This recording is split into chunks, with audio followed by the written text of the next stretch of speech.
నమస్కారం దూరదర్శన్ వార్తలకు స్వాగతం నేను శ్రీదేవి ముందుగా ముఖ్యాంశాలు చూద్దాం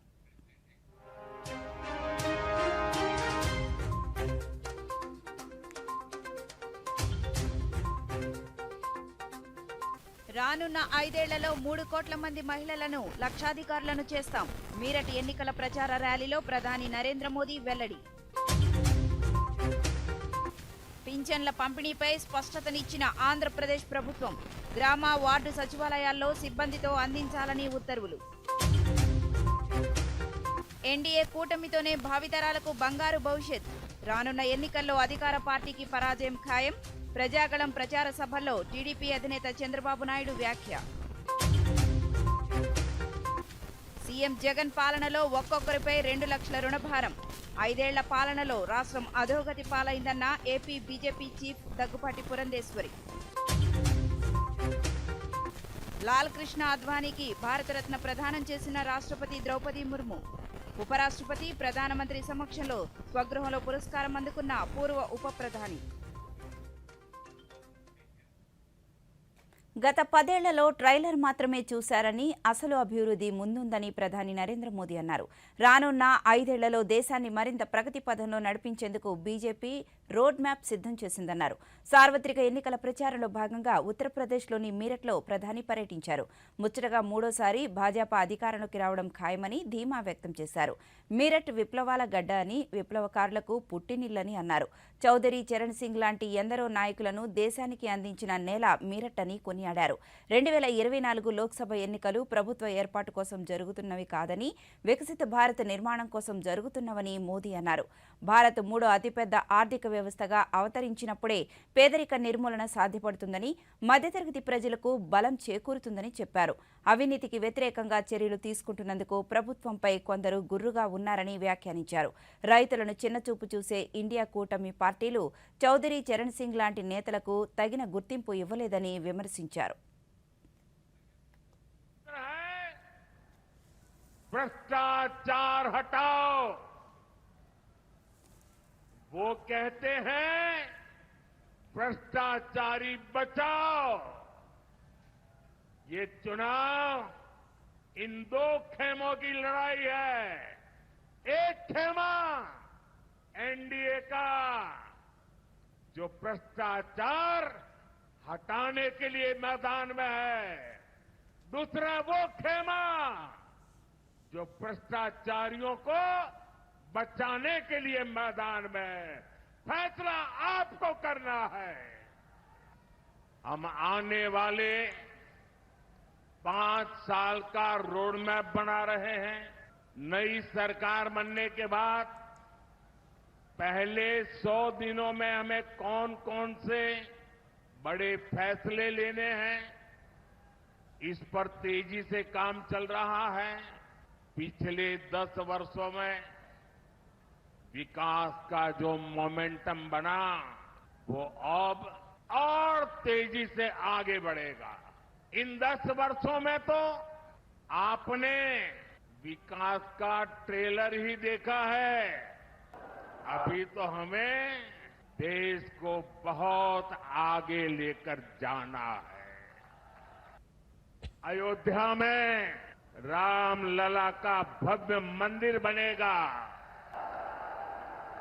ये लोगों को असंभव लगता था लेकिन राम मंदिर भी बना है और हर रोज वहां लाखों लोग दर्शन के लिए भी जा रहे हैं और आपने देखा है ब्रज में कान्हा और राधा तो हर बार की तरह होली खेले ही इस बार अवध में रामलला ने भी खूब होली खेली ఆంధ్రప్రదేశ్లో పింఛన్ల పంపిణీపై కొనసాగుతున్న సంసిద్ధతకు తెరపడింది.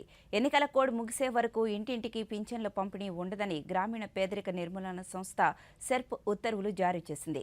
గ్రామ వార్డు సచివాలయ సిబ్బందితో సచివాలయాల్లోనే పంపిణీ చేయాలని అధికారులను ఆదేశించింది. ఎన్నికల కోడ్ కారణంగా వాలంటీర్ల ద్వారా పింఛన్లు పంపిణీ చేయకూడదని స్పష్టం చేసింది. పింఛను లబ్ధిదారులు ఆధార్ లేదా ఇతర గుర్తింపు కార్డు తీసుకువెళ్లాలని సెర్ప్ సూచించింది.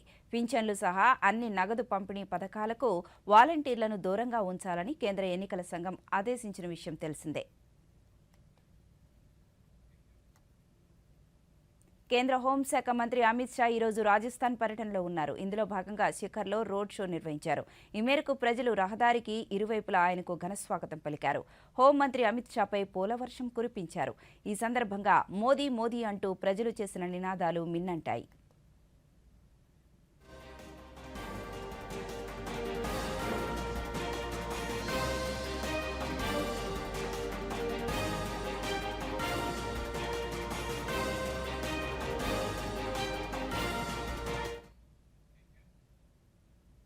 ముఖ్యమంత్రి వైఎస్ జగన్మోహన్ రెడ్డి ఆంధ్రప్రదేశ్ను అధోగతి పాలు చేశారని, ప్రస్తుతం రాష్ట్రంలో ఒక్కొక్కరిపై 2 లక్షల మేర అప్పు భారం ఉందని రాష్ట్ర బీజేపీ అధ్యక్షురాలు దగ్గుపాటి పురంధేశ్వరి విమర్శించారు. చివరికి ప్రభుత్వ కార్యాలయాలు, గనులను సైతం ప్రభుత్వం తనఖా పెడుతుందని ఆమె మండిపడ్డారు. ఇదేమిటంటే ప్రభుత్వ ఆస్తులు తనఖా పెట్టకూడదని రాజ్యాంగంలో ఎక్కడైనా రాశారా అంటూ ఎదురు ప్రశ్న వేస్తున్నారని ఆవేదన వ్యక్తం చేశారు. విజయవాడ పార్టీ కార్యాలయంలో ఈరోజు జరిగిన ఓబీసీ మోర్చా రాష్ట్ర కార్యవర్గ సమావేశంలో ఆమె పాల్గొన్నారు. ఈ సందర్భంగా పురంధేశ్వరి మాట్లాడుతూ అధికార పార్టీ పాలనలో అందరూ ప్రభుత్వ బాధితులుగా మారుతున్నారని విమర్శించారు. బీసీలపై సీఎం జగన్మోహన్ రెడ్డికి సదభిప్రాయం లేదని అన్నారు. మద్యంపై నియంత్రణ తీసుకువస్తామని చెప్పి రాష్ట్రంలో నకిలీ మద్యాన్ని ఏరులై పారించారని ఆమె విరుచుకుపడ్డారు. నాణ్యత లేని మద్యం తాగి వేలాది మంది ఆసుపత్రి పాలవుతున్నారని పురంధేశ్వరి ఆరోపించారు. ఇటీవల కేజీహెచ్లో పర్యటిస్తే ఈ విషయం బయటపడిందని ఆమె వివరించారు. ఇవాళ ప్రతి తెలుగువాడి నెత్తిన ఉన్నది. అంటే కేవలం మన బిడ్డలు కాదు, వారికి పుట్టేటువంటి బిడ్డల తల మీద కూడా ఇప్పుడు ప్రతి ఒక్కరికి 2 లక్షల అప్పుభారం ఉంది. ఇప్పుడు ఇది చాలదన్నట్టు సెక్రటేరియట్ని, రాష్ట్రం ఉన్నటువంటి గనుల్ని కూడా ఇవాళ మేము తనఖా పెడతామని చెప్పి ముందుకెళ్తున్నారు. అంటే వాళ్ళ పార్టీ నాయకుడు ఒక ఆయన అన్నాడులేండి, రాజ్యాంగంలో రాశారా ఎక్కడన్నా ప్రభుత్వ ఆస్తులు తనఖా పెట్టకూడదని చెప్పి ఒక వైఎస్ఆర్సీపీ నాయకుడు మాట్లాడతాడు. అసలు ప్రజా ధనంతో ప్రజలు కట్టేటువంటి ట్యాక్స్ మాధ్యమంగా మీరు అక్కడ సెక్రటేరియట్ని నిర్మాణం చేసిన తర్వాత దాన్ని తనఖా పెట్టే అధికారం అసలు మీకెవరిచ్చారు? అటువంటి పాలనని వాళ్ళు చూస్తున్నాం మనం. మరి అదేవిధంగా రాష్ట్రంలో నాణ్యత లేనటువంటి మద్యాన్ని తాగి కుటుంబాలు ఛిద్రమైపోతే ఆ కుటుంబాలకి ఎవరు సమాధానం చెప్పేది? రాష్ట్ర ముఖ్యమంత్రి మీద బాధ్యత లేదా? ఇసుక మైనింగ్, ఇసుక మాఫియా మనం చూస్తాం. రానున్న సార్వత్రిక ఎన్నికల్లో కేంద్ర రాష్ట్రాల్లో ఎన్డీఏ కూటమి అధికారంలోకి వస్తే బాధితులకు బంగారు భవిష్యత్తు ఉంటుందని టీడీపీ అధినేత నారా చంద్రబాబు నాయుడు వ్యాఖ్యానించారు. ప్రజాగళం ఎన్నికల ప్రచార యాత్రలో భాగంగా ఈరోజు ఆయన బాపట్ల, ఎమ్మిగనూరు, మార్కాపురంలో ప్రచారం నిర్వహించారు. ఈ సందర్భంగా ఆయన మాట్లాడుతూ ఈసారి అధికార వైఎస్ఆర్ కాంగ్రెస్ పార్టీకి ఘోర పరాజయం తప్పదన్నారు. బీజేపీతో తమ చెలిమి తాత్కాలికమంటూ చేస్తున్న ప్రచారంలో వాస్తవం లేదని, కావాలనే సామాజిక మాధ్యమాల్లో అధికార పార్టీ దుష్ప్రచారం చేస్తుందని బాబు మండిపడ్డారు. అధికార పార్టీ ఒకే సామాజిక వర్గానికి 48 సీట్లు కేటాయించి సామాజిక న్యాయం అంటూ గొప్పలు చెప్పుకుంటోందని విమర్శించారు. రాయలసీమలో సాగునీటి ప్రాజెక్టులు పూర్తి చేసి సీమ దిశ దశ మారుస్తానంటూ హామీ ఇచ్చారు. వెనుకబడిన వర్గాలకు 1,50,000 కోట్ల రూపాయలతో ఉప ప్రణాళిక ఏర్పాటు చేస్తామని హామీ ఇచ్చారు. చట్టపరంగా కులగణన చేపడతామని, సామాజిక వర్గాలకు దామాషా ప్రకారం నిధులు ఖర్చు చేస్తామని స్పష్టం చేశారు. మార్కాపురానికి నీళ్లు ఇవ్వాలని, వెలిగొండకు భూమి పూజ చేశానని, తాము అధికారంలో ఉంటే 2020కి ప్రాజెక్టు పూర్తయి సాగు, తాగునీటి జలాలు అంది ఉండేవని చంద్రబాబు అన్నారు. నేను అడుగుతున్న 5 ఏళ్ల అధికారంలో ఉన్నారు వీళ్ళు. ఈ యొక్క ఒంగోలు నియోజకవర్గంలో కొండేపి తప్ప అన్ని గెలిపించారా లేదా అని మిమ్మల్ని అడుగుతున్నా. ఒక్క పని మీకు చేశారా అని మిమ్మల్ని అడుగుతున్నా. ఎప్పుడు కూడా మార్కాపూర్ డివిజన్ ఎక్కువ పేదరికం ఉండే డివిజన్ ఇది. నీళ్లుంటే బంగారు పండించే రైతులున్నారు, అవునా కాదా? మీకు జ్ఞాపకం ఉందా, నేను ముఖ్యమంత్రిగా ఉన్నప్పుడు మాకెట్టి పరిస్థితుల్లో నీళ్లు ఇవ్వాలని కోరారు. నేనన్నా నీళ్ళే లేవు కదా ఎట్లివ్వాలన్నా, మీరేం చేస్తారో మాకు తెలియదు, మాకు నీళ్ళు ఇవ్వాలని ఆ రోజు వెలుగొండకు ఫౌండేషన్ వేసింది నేనే. నా ఆలోచన శ్రీశైలం నీళ్లు లేకపోయినా గోదావరి నీళ్లు నాగార్ సాగర్ తీసుకురావాలి, నదుల అనుసంధానం చేయాలి, ప్రతి ఎకరాకు నీళ్లు ఇవ్వాలని సంకల్పం చేసి ముందుకెళ్లాను. 3 ముక్కలు ఆట ఆడి అసలు రాజధాని లేకుండా చేసిన దుర్మార్గుడు ఈ ముఖ్యమంత్రి.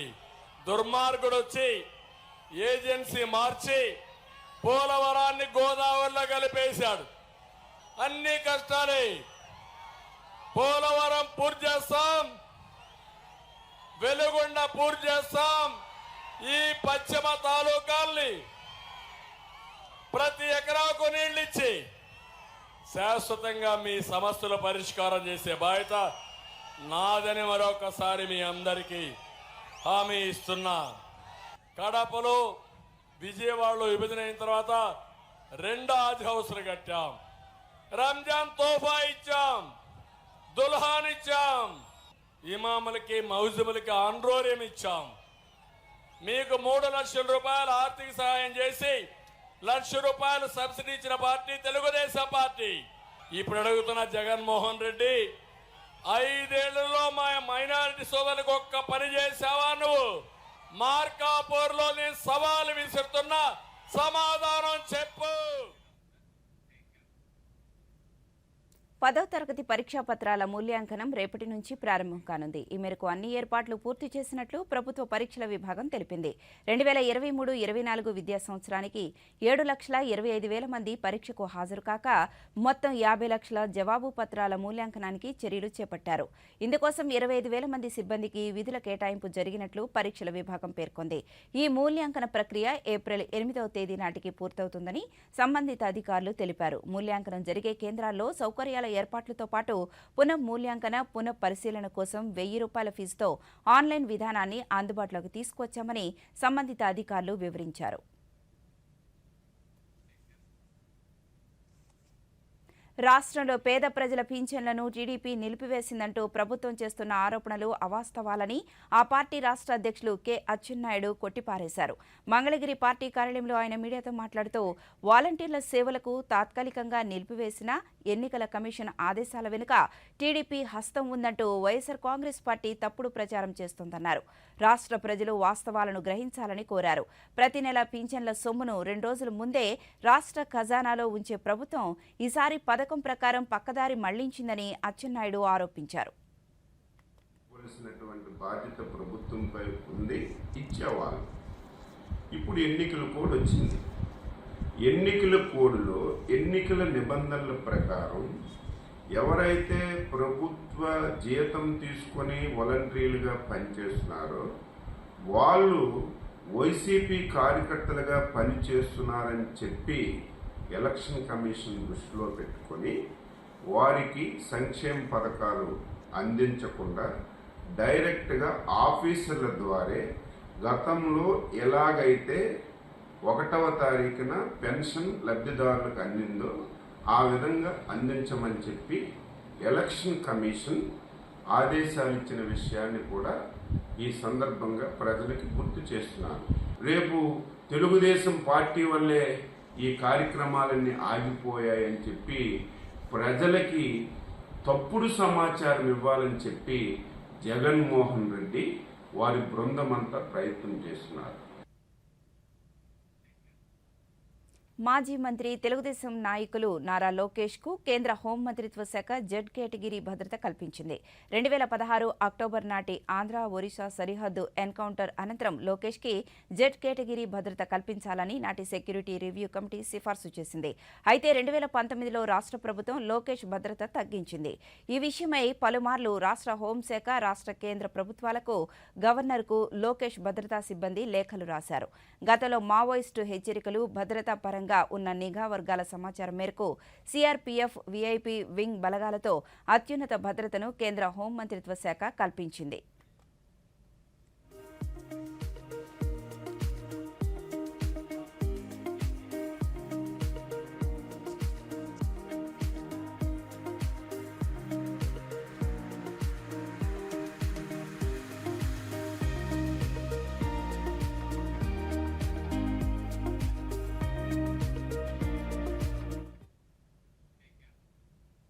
ఎచ్చెర్ల నియోజకవర్గం నుంచి ఎన్డీఏ కూటమి తరపున పోటీ చేస్తున్న బీజేపీ అభ్యర్థి ఎన్ ఈశ్వరరావు తన కుటుంబ సభ్యులతో ఈరోజు అరసవల్లి సూర్యనారాయణ స్వామివారి దేవస్థానాన్ని సందర్శించుకున్నారు. ఆలయంలో ప్రత్యేక పూజల అనంతరం ఆయన మీడియాతో మాట్లాడారు.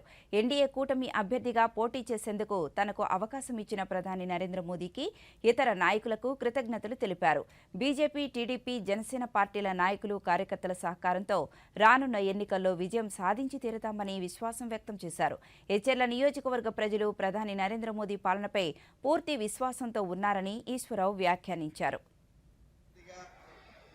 నాకు ఎచ్చెర్ల నియోజకవర్గం నుంచి ఎమ్మెల్యేగా పోటీ చేసే అవకాశాన్ని నాకు కల్పించడం, నరేంద్ర మోడీ గారికి, నడ్డా గారికి, చంద్రబాబు నాయుడు గారికి, పవన్ కళ్యాణ్ గారికి,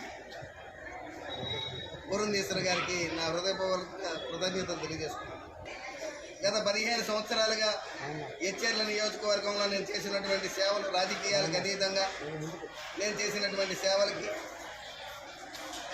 తెలుగుదేశం ప్రభుత్వంలో 2014 నుంచి 19 వరకు ఉన్నటువంటి తెలుగుదేశం ప్రభుత్వంలో నేను అందించిన సేవలకి, తర్వాత భారతీయ జనతా పార్టీ నుంచి 2019 నుంచి నేటి వరకు భారతీయ జనతా పార్టీలో నేను అందిస్తున్న సేవలకి ప్రజలు నాకు అభిమానించి, ఆశీర్వదించి ఎచ్చెర్ల నియోజకవర్గ ఎమ్మెల్యేగా నన్ను ఎన్నుకుంటారనే ప్రగాఢ నమ్మకం, విశ్వాసం నాకు ప్రజల మీద, ఎచ్చెర్ల ప్రజల మీద ఉంది. తప్పకుండా నాకు ఈ అవకాశం కల్పిస్తారు.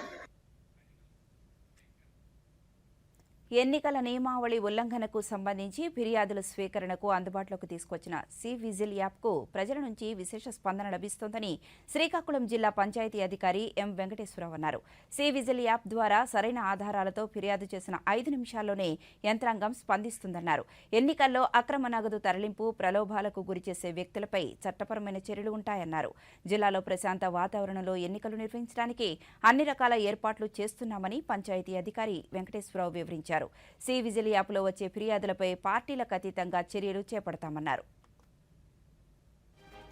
విజిలెన్స్ యాప్ అనేటటువంటిది 100 నిమిషాల్లో ఎవరైనా సిటిజన్ వాళ్ళ యొక్క కంప్లైంట్ని ఈ యాప్ ద్వారా తెలియజేసినట్లయితే జిల్లాలో ఉన్నటువంటి ఈ నోడల్ ఆఫీసర్గా మేము 5 నిమిషాల్లో ఈ సి విజిల్ నుంచి స్పందించి 5 నిమిషాల్లో మండలాల్లో ఎక్కడైతే కంప్లైంట్ వచ్చిందో ఆ కంప్లైంట్కి 5 నిమిషాల్లో మేము పాస్ చేస్తామండి. ఈ కంప్లైంట్ పెట్టిన తర్వాత జిల్లాలో ఈ నోడల్ ఆఫీస్ నుండి చివరికి ఫైనల్ ఆర్ఓ క్లోజ్ చేసే వరకు 100 నిమిషాల్లో క్లోజ్ చేయాల్సి ఉంటుంది. ఈ సి విజిల్ యాప్ అనేటటువంటి 100 నిమిషాల్లో ఖచ్చితంగా శ్రీకాకుళం జిల్లాలో అమలవుతుందండి.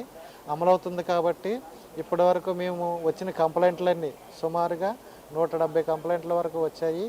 ఈ కంప్లైంట్లన్నీ కూడా 100 మినిట్స్లో క్లోజ్ చేశాం కాబట్టి సుమారు 93% లో సాధించి ముందు ఉండగలిగామండి. ఇది సి విజిల్ యొక్క ప్రాధాన్యత అండి.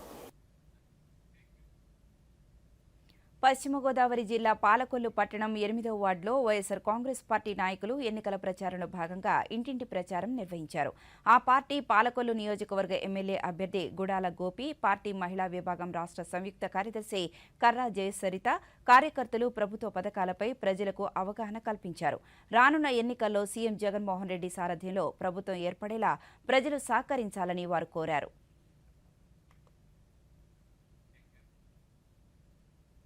మరో 3 నెలల్లో ఆంధ్రప్రదేశ్లో ఎన్డీఏ కూటమి అధికారంలోకి వస్తుందని కర్నూలు జిల్లా ఆదోని నియోజకవర్గ బీజేపీ అభ్యర్థి వాల్మీకి పార్థసారథి వ్యాఖ్యానించారు.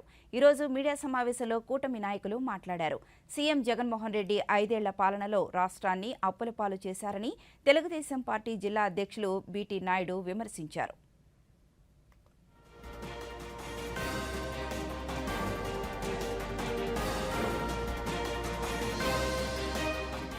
ప్రజాగళం పేరుతో తెలుగుదేశం పార్టీ అధినేత చంద్రబాబు నాయుడు గారు రాష్ట్రం అంతా కూడా జగన్మోహన్ రెడ్డి గారు చేస్తున్నటువంటి దుర్మార్గపు పాలన మీద, ఆయన ఈ ప్రజలకు చేస్తున్నటువంటి అన్యాయం పట్ల 2019లో జగన్మోహన్ రెడ్డి గారు పాదయాత్ర సమయంలో ఏ రకమైన వాగ్దానాలు చేశాడో అవన్నీ తుంగలో దొక్కి ఈరోజు ఏ విధంగా అబద్ధాలు చెప్పి మళ్ళీ తిరుగుతా ఉన్నాడో బస్సు ఎక్కి, ఇవన్నీ కూడా ప్రజల మధ్య ఉంచడానికి, ప్రజల్లో ఎండగట్టడానికి ప్రజాగళం పేరుతో యాత్ర చేస్తూ ఉన్నారు. మా అధినేత భారతీయ జనతా పార్టీకి టికెట్ ఇవ్వడం జరిగింది. అదేవిధంగా ఎంపీకి నాగరాజుకి ఇవ్వడం జరిగింది. మేమందరూ కూడా ఆదోన్ నియోజకవర్గంలో ఉన్న తెలుగుదేశం పార్టీ నాయకులు మేమందరూ కూడా బీజేపీ అభ్యర్థి అయిన పార్థసారథి గారిని, పార్లమెంటు అభ్యర్థి అయిన నాగరాజు గారి విజయానికి ఈ రోజు నుంచి కలిసిమెలిసిగా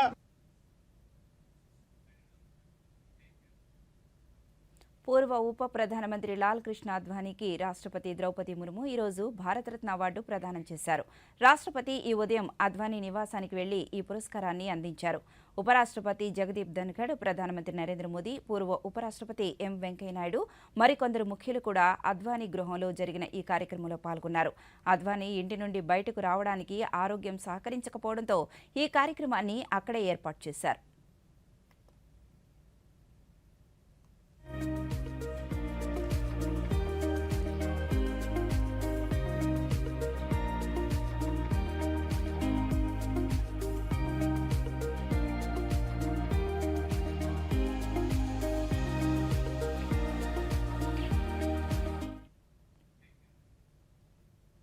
యేసును సిలువ వేసిన తరువాత పునరుద్ధానాన్ని సూచిస్తూ నేడు ప్రపంచమంతటా ఈస్టర్ పండుగను జరుపుకుంటున్నారు. గత రాత్రి దేశవ్యాప్తంగా వివిధ చర్చిలలో ఈస్టర్ ప్రార్థనలు జరిగాయి. సంతోషకరమైన వేడుక, కొత్త ప్రారంభానికి, వసంత రాకకు చిహ్నంగా దీనిని గుర్తిస్తారు. ప్రజలు సాంప్రదాయకంగా వివిధ రకాల అలంకరణలు, ఆచారాలతో జరుపుకుంటున్నారు. ఇవి క్రీస్తు సిలువ మరణం, సమాధి నుండి పునరుద్ధానానికి ప్రతీక అని చెప్తున్నారు.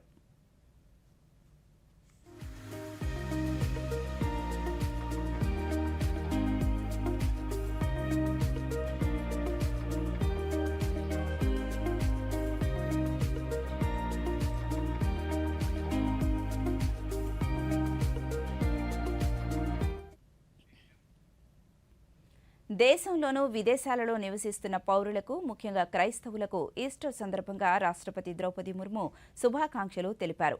ఈ పండుగ యేసుక్రీస్తు పునరుద్ధాన వేడుకను సూచిస్తుందని, ప్రేమ, కరుణకు ప్రతీకలని ఆమె తన సందేశంలో పేర్కొన్నారు. ఈస్టర్ సత్యం శాశ్వతం అనే సందేశాన్ని ఇస్తుందని, ప్రతి ఒక్కరికి త్యాగం, క్షమాగుణాన్ని బోధిస్తుందని రాష్ట్రపతి అన్నారు. యేసుక్రీస్తు బోధనలు మనల్ని శాంతి, సామరస్య మార్గంలో నడిపిస్తున్నాయని ఆమె అన్నారు.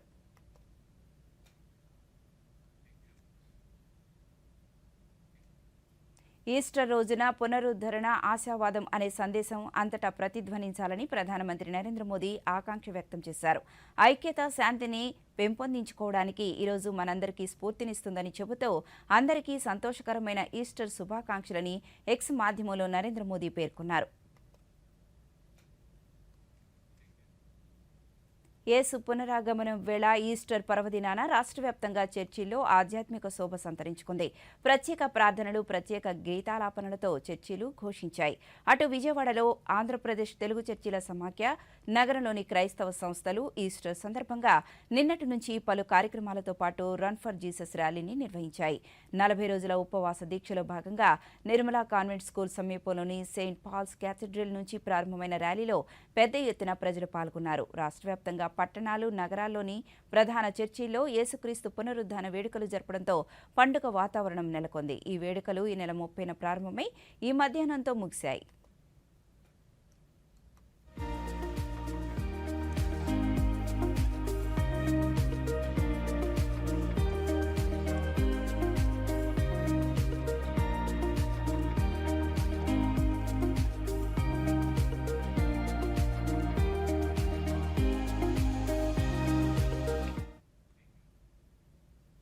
భారత్, శ్రీలంక మధ్య ఉన్న కచ్చతీపు ద్వీపాన్ని కాంగ్రెస్ తన హయాంలో ఎంత మొండిగా వదులుకుందో కొత్త వాస్తవాలు వెల్లడిస్తున్నాయని నరేంద్ర మోదీ అన్నారు. ఈ ద్వీపాన్ని భారత్ వదులుకోవడం వెనుక కారణాలపై తమిళనాడు బీజేపీ అధ్యక్షుడు అన్నామలై సమాచార హక్కు చట్టం ద్వారా సంపాదించిన వివరాలపై ప్రధాని మోదీ ఎక్స్ మాధ్యమం ద్వారా స్పందించారు. ఇది ప్రతి భారతీయునికి ఆగ్రహం తెప్పించే ఉదంతమని నరేంద్ర మోదీ తెలిపారు. భారతదేశం ఐక్యత, సమగ్రత, ప్రయోజనాలను ఎంత బలహీనపరిచారో కాంగ్రెస్ 75 సంవత్సరాలుగా పని విధానానికి అద్దం పడుతుందని మోదీ విమర్శించారు. 1974లో ఇందిరాగాంధీ కచ్చతీపు ద్వీపాన్ని శ్రీలంకకు అప్పగించాలనే నిర్ణయం తమిళనాడు లోక్సభ ప్రచారంలో కేంద్ర బిందువు అయింది. శ్రీలంక నిరంతర అన్వేషణ, చారిత్రక పత్రాలు, చట్టపరమైన సంక్షిప్తతలు భారతదేశ ద్వీపాన్ని విడిచిపెట్టడాన్ని వెల్లడించాయి. వైఎస్ఆర్ కాంగ్రెస్ పార్టీలో అడుగడుగునా సామాజిక న్యాయం ఉంటుందని ఉప ముఖ్యమంత్రి కడప ఎమ్మెల్యే అభ్యర్థి అంజద్ భాషా అన్నారు. సామాన్య కార్యకర్తగా ఉన్న తనకు 2 సార్లు ఎమ్మెల్యేగా అవకాశం కల్పించి ఉప ముఖ్యమంత్రి హోదాను సీఎం వైఎస్ జగన్ ఇచ్చారని గుర్తు చేశారు. ఎస్సీ, ఎస్టీ, బీసీ మైనార్టీలకు పార్టీలో ఉన్నంత ప్రాధాన్యత వేరే పార్టీలో ఉండదన్నారు. రానున్న ఎన్నికల్లో సామాన్యులను సైతం చట్టసభలకు పంపేలా పోటీ చేసే అవకాశాన్ని పార్టీ అధినేత జగన్మోహన్ రెడ్డి కల్పించారని ఉప ముఖ్యమంత్రి అంజద్ భాషా అన్నారు. దర్శనం మరి ఇవాళ నేను ఒక సామాన్యమైన కార్యకర్తగా మరి గతంలో రాజశేఖర రెడ్డి గారు ముఖ్యమంత్రిగా ఉన్న సందర్భంలో కాంగ్రెస్ పార్టీలో పనిచేస్తూ మరి ఆనాడు మరి కార్పొరేటర్గా ఎన్నిక కావడం జరిగింది. తర్వాత మరి జగన్మోహన్ రెడ్డి గారు కాంగ్రెస్ పార్టీ వీడిన తర్వాత మరి ఆయనతో పాటు కాంగ్రెస్ పార్టీకి రాజీనామా చేసి మరి ఆయనతో పాటు మనం నడవడం జరిగింది. మరి 2014లో నాకు ఎమ్మెల్యేగా అవకాశం కల్పించడం జరిగింది జగన్మోహన్ రెడ్డి గారు. మరి మొదటిసారి నేను 45,000 పైచీలకు మెజార్టీని గెలిపించడం జరిగింది కడప నియోజకవర్గ ప్రజలందరూ. మరి రెండవసారి కూడా 2019లో కూడా మరి మన ప్రియతమ ముఖ్యమంత్రి జగన్మోహన్ రెడ్డి గారు నాకు రెండవసారి కూడా అవకాశం కల్పించడం జరిగింది. రెండవసారి గెలిచిన తర్వాత తన ప్రభుత్వం ఏర్పాటైన తర్వాత తన మంత్రివర్గంలో నాకు అవకాశం కల్పిస్తూ మంత్రివర్గంలో అవకాశం కల్పించడమే కాకుండా ఈ రాష్ట్రానికి ఉప ముఖ్యమంత్రి పేర్చిన ఘనత కూడా ఈరోజు జగన్మోహన్ రెడ్డి గారు దక్కుతుంది. మరి అలాంటి సామాన్యమైన కార్యకర్తలకు అనేక మందికి బీసీలకు, ఎస్సీలకు, ఎస్టీలకు పెద్దపీట వేసిన నాయకుడు ఒక్క జగన్మోహన్ రెడ్డి గారు మాత్రమే. అతి పెద్ద సభ పెట్టి ఈరోజు సుమారుగా 3,000 మంది మధ్యలో ఈరోజు పార్టీలో చేరడం నిజంగా చాలా సంతోషకరమైన విషయం అని చెప్పి కూడా ఈ సందర్భంగా తెలియజేసుకుంటూ మరోసారి సీఎం వైఎస్ జగన్మోహన్ రెడ్డి నేతృత్వంలోని వైఎస్ఆర్ కాంగ్రెస్ పార్టీ అధికారంలోకి వస్తుందని స్పీకర్ తమ్మినేని సీతారాం ఆశాభావం వ్యక్తం చేశారు. ఇచ్చిన ప్రతి హామీని ముఖ్యమంత్రి అమలు చేశారని, మరోసారి అధికారంలోకి వస్తే పేద ప్రజలు సుఖ సంతోషాలతో ఉండేందుకు అవకాశం ఏర్పడుతుందని ఆయన వ్యాఖ్యానించారు. ఆమదాలవలస మండలం వజ్జంగి గ్రామంలో ఆయన ఇంటింటా ఎన్నికల ప్రచారం నిర్వహించారు. గడప గడపకు వెళ్లి ప్రభుత్వ సంక్షేమ పథకాల ప్రయోజనాలను అడిగి తెలుసుకున్నారు. అనంతరం స్పీకర్ తమ్మినేని సీతారాం మాట్లాడుతూ ప్రజలు ఇబ్బందులు పడకూడదనే ఉద్దేశంతో కరోనా సమయంలోనూ ఎన్ని ఆర్థిక ఇబ్బందులు ఎదురైనా సంక్షేమ పథకాలను యథావిధిగా అమలు చేసిన ఘనత వైఎస్ జగన్మోహన్ రెడ్డికే దక్కుతుందన్నారు. దేశంలో ఎక్కడా లేని విధంగా కరోనాను ఆరోగ్యశ్రీలో చేర్చి పేద ప్రజల జీవితాలకు భరోసా ఇచ్చిన ఏకైక ముఖ్యమంత్రి జగన్ అని అన్నారు.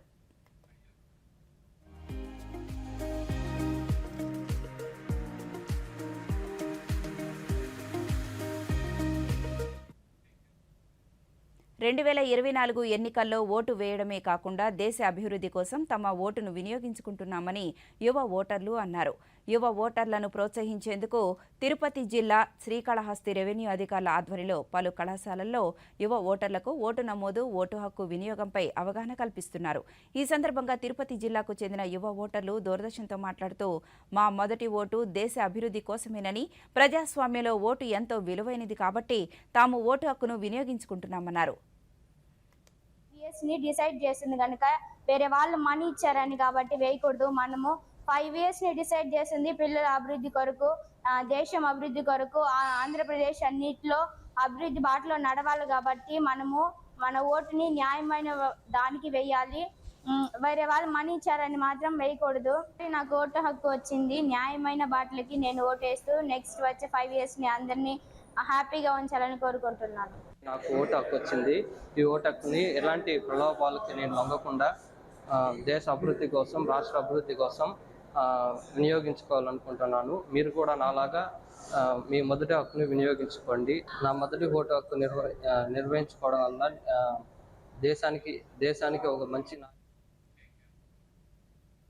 ఐపీఎల్ 17వ సీజన్లో భాగంగా ఈరోజు జరిగిన తొలి మ్యాచ్లో గుజరాత్ టైటాన్స్ విజయం సాధించింది.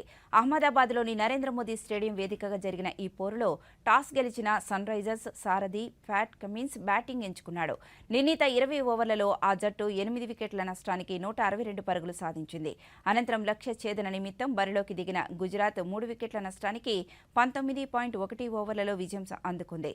డేవిడ్ మిల్లర్ 27 బంతుల్లో 4 ఫోర్లు, 2 సిక్సర్ల సాయంతో 44 పరుగులు సాధించడంతో శుభ్మన్ గిల్ జట్టు సునాయాసంగా విజయం సాధించింది.